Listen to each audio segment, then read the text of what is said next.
Tem mais destaque aqui do Brasil. Na nossa conversa com a Isabel Mega, começou o recesso parlamentar. Mas antes das férias do Congresso, tivemos lá em Brasília, você acompanha aqui com a gente no Novo Dia, uma semana muito intensa. Com a aprovação, por exemplo, daquela lei que muda as regras do licenciamento ambiental. Agora esse assunto está nas mãos do presidente Lula, que pode vetar ou sancionar a lei. Isabel Mega, esse é um texto que tinha resistência de uma ala do governo, liderada pela ministra Marina Silva, ministra do Meio Ambiente, e também de ambientalistas, que reforçam que essa aprovação das mudanças acontece justamente no ano de COP30, de compromisso com questões climáticas, questões ambientais. Em que medida, Isabel, esses dois fatores serão determinantes para uma decisão do presidente Lula? Isso vai ter que passar por um baita pente fino de análise de riscos, inclusive, do Palácio do Planalto em relação a esse projeto de lei, né? O que dá para ser sancionado, o que necessariamente precisa ser vetado. Agora, tem uma ala de dentro do Ministério do Meio Ambiente que é muito precisa em dizer que esse projeto precisa ser vetado integralmente. Sobretudo porque, Carol, linkando com esse assunto de que em alguns meses nós vamos receber a COP30 em Belém e que a gente tem que demonstrar ali um pouco mais de exemplo do Brasil em relação a compromissos climáticos, fontes da área ambiental do governo são categóricas em dizer que o projeto de lei do licenciamento ambiental inviabiliza o cumprimento de metas que foram estabelecidas pelo Brasil até 2035.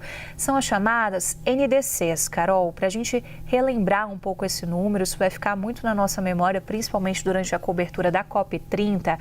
A NDC determina que a gente tenha um compromisso de redução de emissão líquida, emissões líquidas ali, daqueles gases que provocam o efeito estufa, isso de 59% a 67% e até 2035, na comparação com os níveis lá de 2005. Então, o Brasil revisou essas metas e firmou este compromisso a nível internacional. É isso que baseia, é um dos pilares da gente pensar em como que o Brasil pode ser um exemplo para outros países, que a gente está ali no momento de aguardar também quais vão ser as metas revistas por outros países. Então, o Brasil vai tentando puxar a fila e, ao mesmo tempo, vem a aprovação de um projeto de lei que fontes são categóricas em dizer que desafia por completo a ponto de inviabilizar que essas metas sejam cumpridas, justamente porque a gente vai ter um efeito ambiental muito nocivo na avaliação dessas fontes a partir da concretização do que esse projeto de lei traz, que é uma facilitação, uma flexibilização da concessão de licenças e que vão ter esse efeito no meio ambiente. As licenças facilitadas em diversos moldes, a gente tem a questão da autodeclaração, a gente tem a questão da licença também especial que foi criada ali pelo Senado e não sofreu modificações na Câmara dos Deputados, que estipulam um prazo de 1 ano. Então, isso tudo vai ser um propulsor de que você tenha infrações de normas ambientais na avaliação dessa ala em específica do governo. Agora, também tem um percalço, porque, ao mesmo tempo, o Ministério do Meio Ambiente aponta que a agilidade na concessão dessas licenças não necessariamente vai ser uma consequência prática, porque você vai ter também uma judicialização muito expressiva. Esse é um dos outros fatores apontados pela ala ambiental. E aí, Carol, você tem uma certa defesa dentro do Ministério do Meio Ambiente, nesse aconselhamento que chega para o presidente Lula, de que haja um veto integral.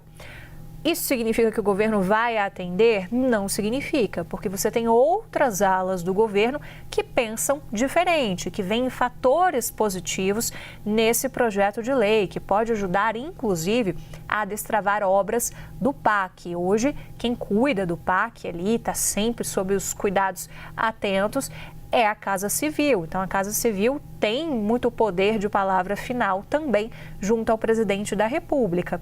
E um eventual veto integral poderia indispor o presidente Lula junto aos presidentes da Câmara e do Senado, principalmente do Senado, já que Davi Alcolumbre articulou, inclusive, mudanças muito significativas em relação a essa matéria no Congresso Nacional. Então, são alguns dos lados do desafio que está colocado na mesa do presidente Lula para, nos próximos dias, tomar uma decisão sobre o que fazer com esse projeto de lei.